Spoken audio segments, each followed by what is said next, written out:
Hello dear student, बहुत बहुत स्वागत अपने YouTube channel commerce with Sanjeev sir में। और कारपोरेट अकाउंटिंग का आज हम लोग छठा चैप्टर स्टार्ट करेंगे। चैप्टर नंबर 6 में अंशों का मूल्यांकन आपके लिए कराना है। और जो चैप्टर नंबर 6 है, पहले हम इसको लिख दें। अंशों, जो चैप्टर है हमारा वो है अंशों का मूल्यांकन। ओके, अंशों का मूल्यांकन। इसकी जो थ्योरी क्लास है वो हम आपको पहले से ही करा चुके हैं। ये जो चैप्टर है अंशों का मूल्यांकन बहुत इंपॉर्टेंट चैप्टर है और कुछ बुक्स में ये चैप्टर नंबर 6 पे दिया हुआ है। ओके, अंशों का मूल्यांकन। और न्यूमेरिकल की दृष्टि से कारपोरेट अकाउंटिंग में अगर मुख्य रूप से देखोगे तो 3 चैप्टर सबसे ज्यादा मोस्ट इंपॉर्टेंट हैं। कौन कौन से हैं? पहला है इशू ऑफ शेयर्स, जिसका हम न्यूमेरिकल ऑलरेडी पहले से ही करा चुके हैं। दूसरे नंबर पे है जो सबसे ज्यादा मोस्ट इंपॉर्टेंट है, वह है अंशों का मूल्यांकन। इससे पहले जो वैल्यूएशन ऑफ गुडविल है वो अगर आपने ना देखी हो तो जरूर देख लीजिएगा, क्योंकि वैल्यूएशन ऑफ गुडविल जिसको आता होगा वही इस चैप्टर को सॉल्व कर पाएगा। ओके, और इसके बाद में जो होल्डिंग कंपनी वाला चैप्टर है वो वेरी मोस्ट इंपॉर्टेंट है। जिस स्टूडेंट को कारपोरेट अकाउंटिंग में ये 3 चैप्टर अच्छे से आते हैं, समझ लो कि तीनों न्यूमेरिकल उसको 100% करने के लिए मिल जाएंगे, मार्किंग बहुत अच्छी आ जाएगी। ओके, बाकी जो चैप्टर्स रह गए वो इनके ऑप्शंस में रखिएगा। तो आइए शुरू कराते हैं आपके लिए अंशों का मूल्यांकन। आज गले में थोड़ी सी दिक्कत है, कुछ प्रॉब्लम ऐसी हुई जिस कारण से कारपोरेट अकाउंटिंग को कई दिनों के बाद हम आज आपके लिए पढ़ा रहे हैं। तो समझेंगे अंशों का मूल्यांकन क्या होता है। यानी कंपनी की जितनी भी पूंजी होती है उसको बेटा छोटे छोटे टुकड़ों में बांट देना अंश कहलाता है। अब एक अंश की कुछ समय व्यतीत होने के बाद में क्या कीमत है, यानी उसको किसी अन्य व्यक्ति को दिया जाए या उसकी कीमत आंकी जाए या उसका मूल्य निकाला जाए, तो इसी को हम कहते हैं अंशों का मूल्यांकन। और अंशों का जो मूल्यांकन है, सीधा सीधा ये समझिए कि एक अंश के बदले में तुम कितना रुपया दूसरे को देने को तैयार हो, बस वही मूल्य निकालना अंशों का क्या कहलाता है? मूल्यांकन कहलाता है। अब यहां पर बात करेंगे कि अंशों का मूल्यांकन का मतलब अंश का मूल्य ज्ञात करना है, लेकिन इसकी विधियां कितनी होती हैं? 3 विधियां होती हैं, 3 मेथड हैं। सबसे पहला है शुद्ध संपत्ति विधि। कौन सा है? शुद्ध संपत्ति विधि। इसमें यह देखा जाता है कि एक अंश के हिस्से में कितने रुपए की संपत्तियां आ रही हैं, वही अंश का क्या है? मूल्य है। दूसरी है हमारी आय मूल्यांकन विधि। आय मूल्यांकन विधि, इस विधि में यह देखा जाता है कि एक अंश पे अर्निंग कितनी हो रही है, उस अर्निंग के बेस पे अंश का मूल्य ज्ञात किया जाएगा। और जो तीसरी होती है वो होती है औसत विधि। औसत विधि का मतलब यहां पर उपरोक्त दोनों विधियों से आंसर निकालते हैं, दोनों को जोड़ते हैं और आधा कर देते हैं, तो ये हमारी औसत विधि कहलाती है। इसको हम उचित मूल्यांकन भी विधि भी कहते हैं।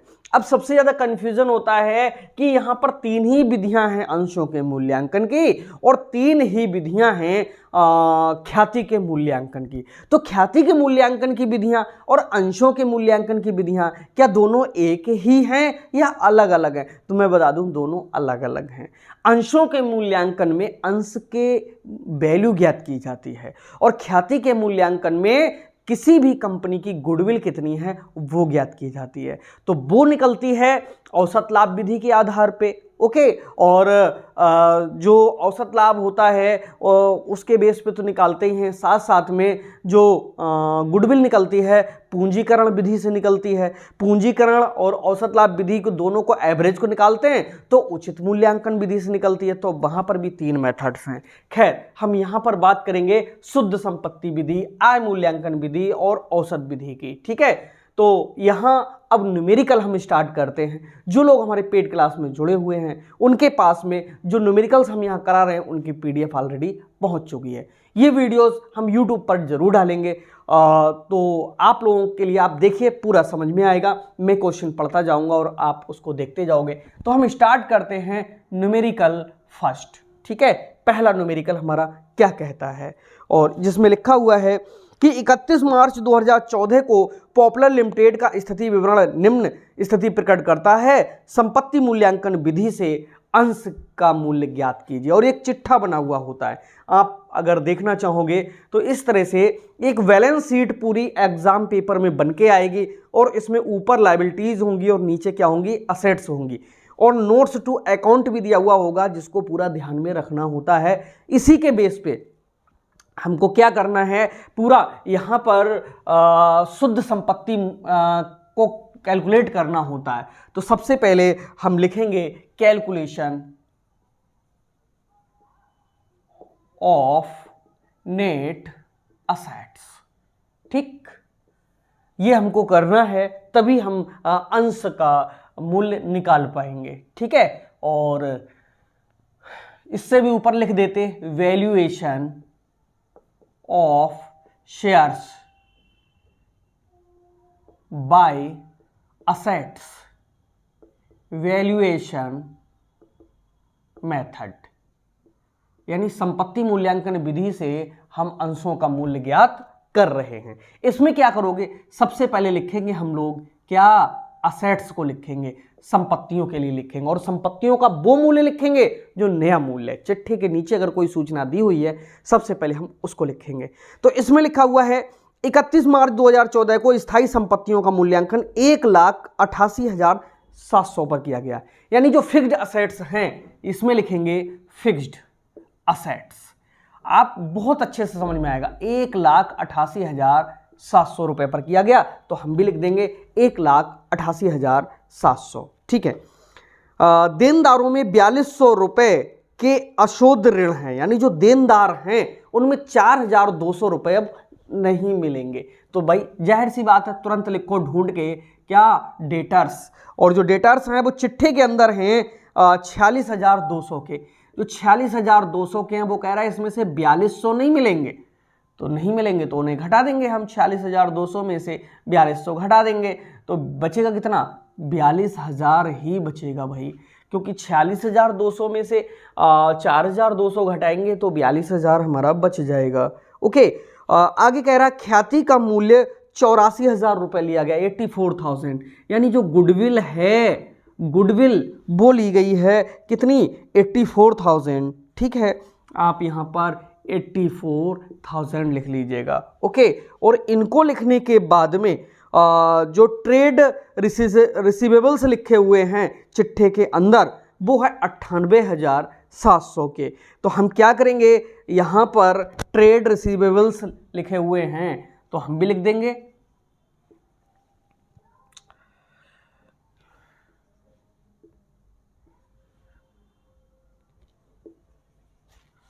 ये जो दिया हुआ है वो है तो 98,700, लेकिन इसमें से 46,200 के जो डेटर्स हैं वो शामिल हैं, उनको घटा करके अमाउंट तब बाहर की जाएगी। तो घटाते हैं, देखते हैं कितना बचता है, इसमें से इसके लिए घटा दीजिएगा तो देखो कितना बच रहा है भाई। 700 में से 200 गए तो कितने, 500 बचेंगे। 8 में से 6 गया तो कितना, 2 बचेगा, और 9 में से 4 गया तो कितना, 5, यानी 52,500। अब यही हमारी सब संपत्तियां हैं, और कोई संपत्ति तो नहीं छूटी है, कोई भी संपत्ति और दी हुई नहीं है, सिर्फ इतनी सी संपत्तियां हैं। नोट्स टू अकाउंट जो चिट्ठे के ठीक नीचे होता है, आप देख लीजिएगा, चिट्ठा है उसके नीचे नोट्स टू अकाउंट इस तरह से दिया होगा, उसमें अगर कोई आउटसाइड लायबिलिटी है, बाहरी दायित्व है, उसके लिए भी इन संपत्तियों में से हमको बाद में घटाना होगा, तब हमारी जो नेट असेट्स हैं वो निकल करके आ पाएंगी। अब इनको हम जोड़ते हैं तो ये 0 हो रहा है, सेकंड नंबर पे 0 हो रहा है। 7 5 12 के कितने, 2 हो रहे हैं। 8 2 10, 4 14, 2 16, 1 कितना, 17 हो रहा है। 8 4 12, 8 20 और 5 25 और 1 26 हो रहा है। 1 और 2 3, यानी 3,67,200 ये आ गई हमारी टोटल असेट्स। ठीक है, कितने की हैं, 3,67,200 रुपए की हैं। इसमें से हमको लेस करना है क्या, आउटसाइड लायबिलिटी। आउटसाइड लायबिलिटी का मतलब होता है, अगर हिंदी में समझेंगे तो बाहरी दायित्व। बाहरी दायित्व का मतलब है कि जो कंपनी के नहीं है, बाहर की लायबिलिटी है, उसको हम कहते हैं आउटसाइड लायबिलिटी। ठीक है, जो इसमें दिया हुआ है वो है पहले नंबर पे सन्ड्री क्रेडिटर्स। सन्ड्री क्रेडिटर्स, ठीक है, ये बाहर के होते हैं सन्ड्री क्रेडिटर्स, ठीक है। कितना है सन्ड्री क्रेडिटर्स, और वो है दिया हुआ सन्ड्री क्रेडिटर्स 51,450 के, तो यहाँ लिख देंगे 51,450। दूसरा है वर्कमैन सेविंग अकाउंट, तो यहाँ लिखेंगे जो मजदूर होते हैं उनका सेविंग अकाउंट है खुले हुए, तो वो भी तो पैसा बाहर का ही है, 15,750, 15,750 हो गया। और इसके बाद में नीचे जो लिखा हुआ है जनरल रिजर्व लिखा हुआ है, सरप्लस लिखा हुआ है, और इन सब के अलावा और भी कुछ नहीं है, तो इसे एक तरफ रख दीजिए, इन दोनों को जोड़ के घटाइए, तो यहाँ पर करेंगे 0, 50 50 100 होते हैं, ठीक है, 5 5 10 का 0, 7 4 11 और 1 होते हैं 12, 5 और 1 6 और 1 हासिल का होता है 7, और 5 और 1 कितना होता है 6, और यहाँ बाकी तो कुछ बचा नहीं, तो 3,67,200 में से 67,200 घट रहे हैं, तो बच रहा है कितना 3 लाख। ये हैं net assets for share holders, ठीक। अब देखो यहाँ पर जितनी संपत्तियां थी बेटा सब जोड़ ली, अगर सिस्टम से समझोगे, देखो भाग भाग के समझोगे, कभी इस चैनल पे गए, कभी उस चैनल पे गए, कभी कहीं गए, तो नहीं समझ में आएगा। जिस चैनल को पकड़ लो, सिस्टम से पकड़ लो, 100% हर टीचर आपको सिखा देगा, ओके। तो यहां पर क्या करिए कि जितनी भी संपत्तियां हैं सब आपने जोड़ ली, जोड़ने के बाद में बाहरी दायित्वों को घटा दिया, तो जो संपत्तियां बची वो कौन लेगा, शेयर होल्डर्स ही तो लेंगे, यानी वो अंशधारियों की ही तो हो गई। तो इसका मतलब है कि जो असेट्स हैं वो किसके लिए, शेयर होल्डर। जरा सही से लिख दें, नेट असेट्स, इनको लिखा जाता है नेट माने शुद्ध, असेट्स माने संपत्तियां, नेट असेट्स फॉर किसके लिए हैं ये, शेयर होल्डर्स, ठीक। बराबर कितनी आई, 3 लाख आई है, ठीक है। तो गुडविल कैसे, सॉरी अंश का मूल्य कैसे निकालते हैं, तो निकालते हैं वैल्यू पर शेयर बराबर असेट्स फॉर, शेयर्स भी लिख सकते हैं और शेयर होल्डर्स भी लिख सकते हैं। तो असेट्स फॉर शेयर्स का मतलब है कि अंशों के लिए संपत्तियां बटे नंबर ऑफ शेयर्स, ओके। यानी जो संपत्तियां हैं, नंबर ऑफ शेयर्स का मतलब है अंशों के संख्या से उसे भाग कर देंगे। तो ये जो संपत्तियां हैं वो हैं पूरे कितने लाख की, 3 लाख की। और सभी अंश की संख्या कितनी है, तो अंशों की जो संख्या है 10,000 शेयर्स हैं, 10 रुपए वाला है। तो यहाँ पर जो अंशों की संख्या बता रहे हैं वो कितनी, 10,000 बता रहे हैं। 3 0 से 3 0 कटा, इससे ये कटा, ये बराबर में निकल के आए कितने, 30 रुपए, ठीक है। तो यहाँ पर वैल्यू पर शेयर बराबर कितनी आई, 30 रुपए निकल करके आई। अब ऐसा चिन्ह लगाना है, ओके। आंसर है क्या, बिल्कुल एकदम करेक्ट है, ठीक है, 30 रुपए पर शेयर आंसर लिखा हुआ है। तो यहाँ ये जो हमने अंशों का मूल्यांकन आपके लिए सिखाया है कितना सरल है, इसको ध्यान से अगर आपने समझा होगा पूरा समझ में आ गया होगा। जितनी भी संपत्तियां हैं सब हमने जोड़ ली हैं, उसमें से क्या किया हमने, बाहरी दायित्व को हमने घटा दिया है, और इसके बाद में जो संपत्ति बची वो किसके लिए बची, वो बची हमारी शेयर होल्डर्स के लिए। और जो संपत्ति बची शेयर होल्डर्स के लिए उसे नंबर ऑफ शेयर से भाग कर दिया, आंसर हमारा आ गया। अब आप सोचोगे कि ये तो एक ही प्रकार के अंश थे तो 1 से भाग हो गया, और कुछ कंपनियां ऐसी होती हैं 2 प्रकार के अंश होते हैं, एक होते हैं पूर्वाधिकार, एक होते हैं समताधिकार, तो उनमें क्या होता होगा, अगला क्वेश्चन इसी पर बेस्ड है, ओके। तो देखिए इसे जरा वाइप कर दें तभी अगला क्वेश्चन कराते हैं, बहुत अच्छा लगेगा आपके लिए।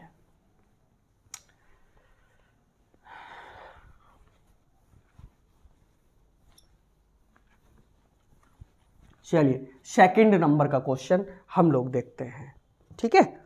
देखो सेकंड नंबर में कह रहा है कि निम्नांकित विवरण से आपको समता अंशों का मूल्य ज्ञात करना है। अंश तो 2 प्रकार के हैं, लेकिन वो कह रहा है इक्विटी शेयर की वैल्यूएशन आप ज्ञात कीजिए, यानी इक्विटी शेयर का ज्ञात करना है। वो बता रहा है कि जो शेयर कैपिटल है वो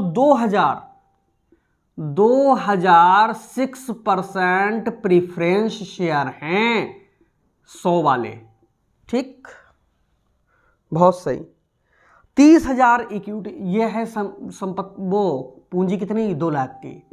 30,000 इक्विटी शेयर हैं 10 रुपए वाले, जिनकी जो वैल्यू है कम पूंजी की वो कितनी है, 3 लाख है, ठीक।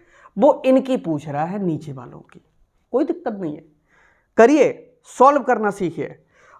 फिक्स्ड असेट्स लिखी हुई है बुक वैल्यू पर 6 लाख रुपए की। क्या कह रहा है नीचे, आदि संपत्तियों का बाजार मूल्य उनके पुस्तक मूल्य से 10% अधिक माना गया। एग्जाम में आया हुआ क्वेश्चन है, मैं जितने भी क्वेश्चन कराऊंगा सब बहुत ही इंपॉर्टेंट क्वेश्चंस होंगे।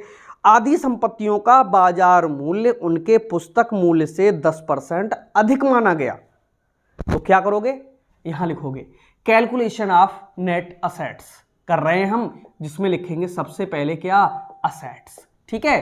तो 1/2 असेट्स बराबर कितने की हैं, 6 लाख की हैं, इसका 1/2 करोगे, बराबर में आएगा कितना, 3 लाख। ये प्लस हैं, यानी प्लस हैं कितना, 10% मोर, मोर माने होता है अधिक, यानी 3 लाख का 10/100 कर दो, 0 0 0 0 बराबर में 30,000 आया। यानी ये जो संपत्तियां हैं वो 3 लाख वाली 3,30,000 की हैं। फिर से समझो, बहुत आसान है, बात को घुमाया गया है क्वेश्चन में। वो कह रहा है कि टोटल संपत्तियां तो 6 लाख की हैं, ठीक है, आधी संपत्तियां अपने पुस्तक मूल्य से 10% अधिक हैं, तो आधी का मतलब 6 लाख की आधी 3 लाख, 3 लाख की जो संपत्तियां हैं वो 10% अधिक हैं, यानी 3 लाख पर ही 10% काटो, 30,000, 30,000 को 3 में जोड़ोगे हो जाएंगी 3,30,000 की। आगे क्या कह रहा है, शेष आदि संपत्तियों का मूल्य उनके पुस्तक मूल्य से 5% कम है। अब शेष रह गई, ठीक है, कितनी, ये तो रहा हमारा एक पार्ट, दूसरे पार्ट में है 1/2 असेट्स बराबर कितने की, 6 लाख की 1/2 तो आएगी तो 3 लाख ही निकल करके, वो लेस हैं यानी माइनस हैं, तो माइनस का चिन्ह लगा दो, माइनस कितना 5%, तो भाई 6 लाख का, सॉरी 3 लाख का, 6 लाख का क्यों, 3 लाख का 5/100, 2 0 2 0, 3 पंजे कितनी 15,000। ये प्लस हुई थी, ये माइनस हो रही हैं। जब ये माइनस हो रही हैं तो 3 लाख में से 15,000 जाएंगे तो 2,85,000 होंगे हैं। इनको जब जोड़ेंगे तो ये कितने हो रहे हैं, 6,15,000 हो रहे हैं। ये निकल के आई टोटल असेट्स। बहुत सरल है, टफ नहीं है। आधी संपत्तियां 10% अधिक पे हो गई तो हमने ऊपर अधिक वैल्यू डाल दी, आधी संपत्तियां 5% कम मूल्य पर हो गई, हमने 5% कम पर 2,85,000 डाल दिया। अब हमको क्या करना है, ये तो टोटल असेट्स हो गई, इसमें से लेस करना होता है क्या, लायबिलिटीज। ओके, कौन सी, आउटसाइड यानी बाहरी दायित्व जिसे कहते हैं। चिट्ठे में देखेंगे कौन कौन सा दिया हुआ है, और आउटसाइड लायबिलिटी जो दी हुई है वो दी हुई है, उसमें लिखा हुआ है लायबिलिटीज है 1 लाख रुपए की, ठीक है। ट्रेड पेबल्स हैं, ट्रेड TRAD, ट्रेड PAYABLES कितने के हैं, 1 लाख रुपए के हैं, ठीक है। और नीचे देख लो कोई नई सूचना हो दी हुई, कह रहा है कि आधी संपत्तियां बाजार मूल्य से उनके पुस्तक मूल्य पर 10% अधिक माना गया और आधी में 5% कम माना गया। 5,000 की एक देनदारी लिखी जाने से छूट गई है। देनदारी का मतलब कंपनी को देना है, यानी लायबिलिटी है, अनरिकॉर्ड है, अनरिकॉर्ड लायबिलिटी कितने की है, 5,000 रुपए की है। ओके, कोई नहीं।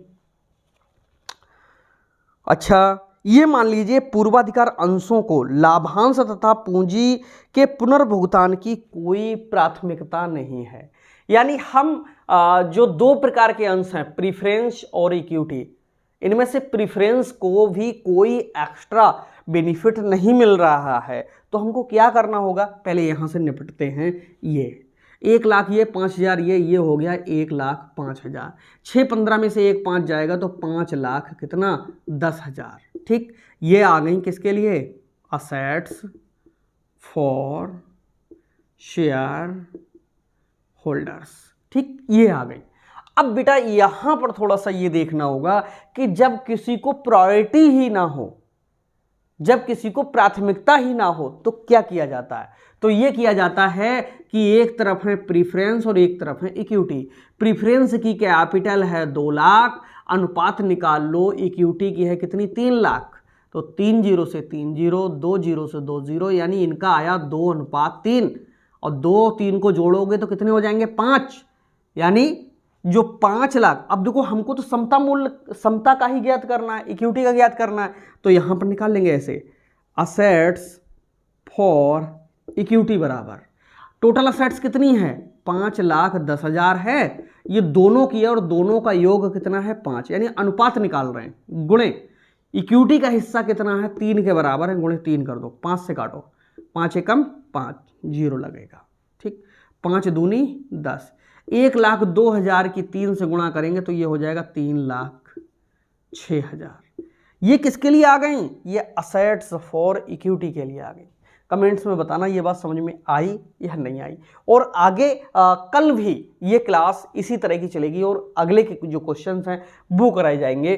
तो ध्यान यहाँ पर देना कि असेट्स फॉर इक्विटी बराबर 5,10,000 के अपॉन में ये 5 कहाँ से आए, इन दोनों का जब हमने अनुपात निकाला तो ये 2:3 आया, तो 2 और 3 को जोड़ा तो 5 हुआ, यानी 2 हिस्सा है इनका, 3 हिस्सा है इनका। ठीक है, इस संख्या से नहीं, इधर वाली जो इनकी पूंजी है उससे वैल्यू निकल रही है इनकी। तो 3,06,000 असेट्स फॉर क्या हो गई, इक्विटी हो गई। अब हम निकाल लेंगे वैल्यू पर इक्विटी शेयर बराबर, वैल्यू पर इक्विटी शेयर का मतलब है कि एक समतांश का मूल्य क्या है, तो इसके लिए लिखेंगे असेट्स फॉर इक्विटी बटे number of equity shares, assets for equity बटे नंबर ऑफ इक्विटी शेयर्स।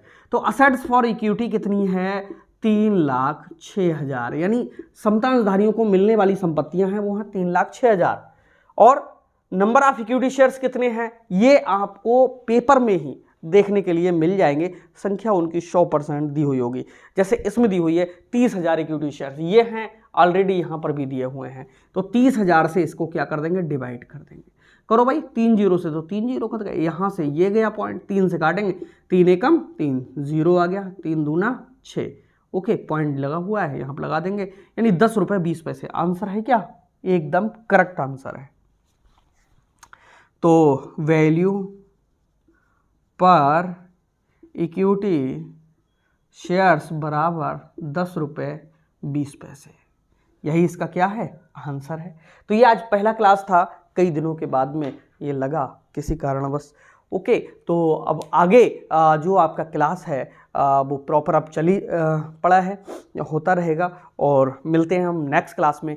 कल 3 न्यूमेरिकल होंगे, आज हमने 2 कराए हैं, अंशों का मूल्यांकन हमने समझाया था क्या होता है, उसके साथ में 2 न्यूमेरिकल कराए। ये 2 न्यूमेरिकल कम से कम अगर समझ में ना आया तो 2 बार देखना, फिर भी समझ में नहीं आया कमेंट करना, और मैं आपके लिए फिर अगर कोई कमी होगी समझाने में तो उस पर सुधार करके फिर से समझाऊंगा। तो मिलता है नेक्स्ट क्लास में, तब तक के लिए बाय बाय।